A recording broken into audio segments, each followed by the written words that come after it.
inestabilidad financiera y económica que se generó, que el señor Amado Boudou, que tiene que renunciar al Ministerio de Economía. No puede ser innecesariamente en este conflicto, ahora judicializado. El que pasa por la calle presenta una denuncia. Hoy le pedimos a Nicolás Fernández, a Miguel Pichetto, acá se resuelve el tema desde la política. Es el Congreso el que tiene que resolver y la política. La presidenta tiene que ponerse en su condición de jefa de Estado y como estadista tiene que poner el tema en el Congreso. Es el Congreso el que tiene que arreglar la deuda, investigando, pero es el Congreso, como dice la Constitución, el que tiene que hacer el arreglo de la deuda. Y dejar de macanear con otros temas. Bueno, tienen la misma actitud de la confrontación del gobierno con el campo. Sí. Yo lo que quiero decir es esto. La Presidente no bien firmó el decreto de necesidad y urgencia, inmediatamente lo convocó, lo comunicó al Congreso de la Nación para que precisamente esta comisión que hace el contralor respectivo pudiera entender y darle la validez. Vale decir que el hecho de la comunicación... ¿No era más fácil no hacer decreto de necesidad y urgencia y convocar extraordinarias para debatir en el Parlamento el tema? Es una de las alternativas. Pero yo te pregunto una cosa. ¿O vos estás de acuerdo en que era necesario un decreto de necesidad y urgencia para esto que estamos discutiendo? Pero perdón, porque además también tan inconsistente es el artículo 72 del presupuesto 2009 y el artículo 20 modificado de la Carta Orgánica del Banco Central y votado por las fuerzas políticas autoriza al uso de reservas. No era ni necesario el decreto. El nivel de incompetencia del gobierno para hacer uso de esto es mayúsculo. Bueno, yo lo que quiero marcar, quiero volver a lo que estaba planteando al principio. Yo creo que la comunicación que hace la Presidente a través del decreto de necesidad y urgencia es la participación del Congreso en esta cuestión.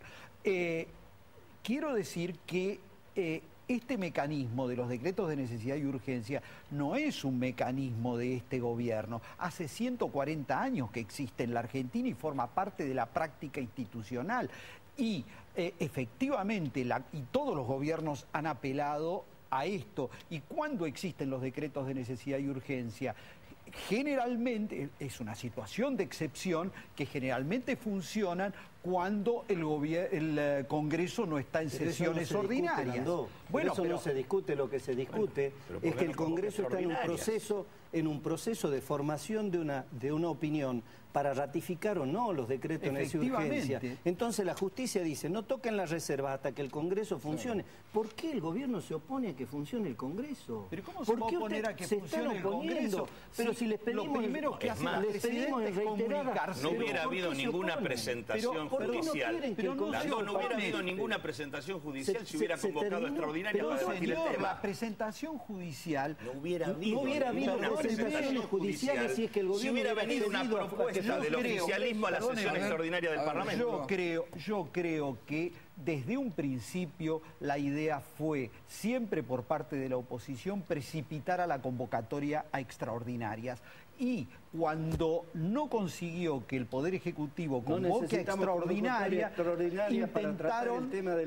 intentaron hacer la autoconvocatoria. Y ya entraron a trabajar... ¿Quién es el responsable de convocar extraordinarias? El Presidente de la Nación, el Poder Ejecutivo. Exactamente. Y nadie más. Los temas. El Poder Ejecutivo. El Poder Ejecutivo el Poder Ejecutivo creía que tenía un tema que resolver, que era el tema de las reservas aplicándolo. ¿Por qué no abrió sesiones extraordinarias con ese único tema? Es inexplicable. Que es inexplicable. Es inexplicable. Claro, pero estaríamos discutiendo el tema en el Parlamento, no habría presentación judicial, no habría discusión institucional, estaríamos todos tranquilos.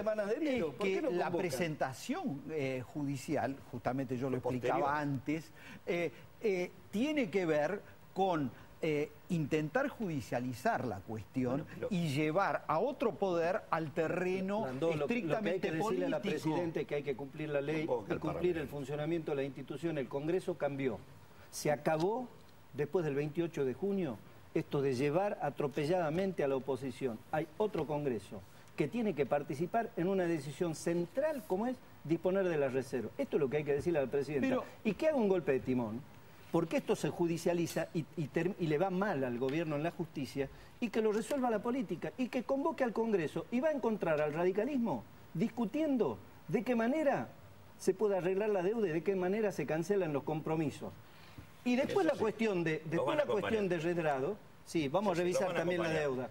No lo hicieron, y después, Gerardo. La cuestión, Tu gobierno no lo hizo. Después la cuestión de Redrado pasa a ser una cuestión secundaria, porque la estadía de Redrado como presidente del Banco Central va a ser hasta el momento en que esto tenga un desenlace. Porque no puede ser que la presidenta, que el gobierno esté en esta confrontación con el presidente del Banco Central, porque es una mala señal hacia adentro y hacia afuera.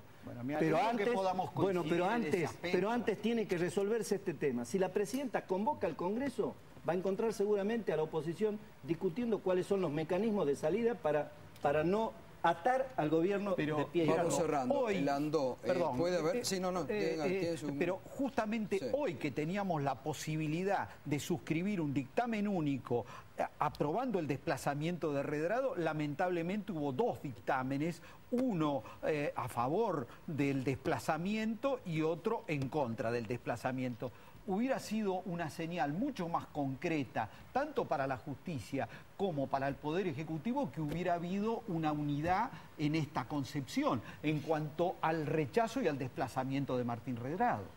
No, pero hoy hubiera lo que sido pasa es que muy preciso, lo planteamos hoy en la comisión. No se trata de Martín Redrado, Nosotros se trata de la presidencia del Banco Central y el principio de autonomía que hay que preservar en el Banco Central para el manejo de la política. Pero no cabe Esto es lo que ningún está en tipo juego. de duda que el Banco Central tiene que mantener su autarquía tal como lo prescribe su Carta Orgánica. Eso no es el problema. Eso es lo que está en juego. La presidenta lo que tiene que hacer es hacer funcionar Una al sola Congreso. cuestión. Bueno, claro que está. ¿Y qué es lo que ha ocurrido hoy? Sino Nada, el funcionamiento si no quieren del convocar Congreso. a sesión, Pero Andorra. perdóneme. Si hoy Siguen estuvimos con decreto reunidos, de hacemos los 30 segundos cada uno en lugar de Bueno, hacer perdón. así. Hoy estuvimos reunidos, hoy estuvo funcionando el Congreso. 30 segundos finales para cada uno, Lozano. No, vuelvo a insistir que sorprende que con tantas coincidencias se peleen tanto. La solución es convocar a sesiones extraordinarias al Parlamento Nacional. Es responsabilidad de la presidenta hacerlo y lo debe hacer. Hay que revisar integralmente la deuda pública antes de decidir qué se paga y cómo se lo hace. Hay que utilizar las reservas para poner en marcha un proceso de desarrollo y hay que terminar con Redrado al frente del Banco Central. Gerardo Morales. No, digo, lo discursivo está bien, pero y sin perjuicio de compartir que hay que revisar el contenido de la deuda, hay que cumplir compromisos para que el Estado siga funcionando y hacerlo de la mejor manera y con responsabilidad sin tocar las reservas. Hay distintos mecanismos que pueden ser resueltos con la participación del Congreso de la Nación, así que yo creo que el mensaje que las urnas dejaron el 28 de junio es que acá hay que respetar la ley y las instituciones, entonces pedirle a la presidenta que actúe como estadista, que convoque al Congreso de la Nación y sin tocar las reservas cumplamos con los compromisos que tiene que cumplir el país. Diputado Landó. Bueno, estamos completamente de acuerdo en que en el ámbito parlamentario y en la dialéctica entre el Poder Ejecutivo y el Poder Legislativo es como se resuelve esta cuestión. Estamos de acuerdo, creo yo, en que, o no sé si estaremos de acuerdo, pero quiero reafirmar que la judicialización de esta cuestión es algo que resulta nefasto, porque genera un conflicto de poderes y altera el equilibrio que tiene que existir institucionalmente. Y por último, creo que este tema se descomprime con la salida de Redrado de la presidencia del Banco Central. Creo que a partir de allí, a partir del diálogo y a partir de la búsqueda de soluciones en conjunto, creo que va a funcionar la salida de esta crisis. Muchas gracias, gracias. Nos vamos a la pausa.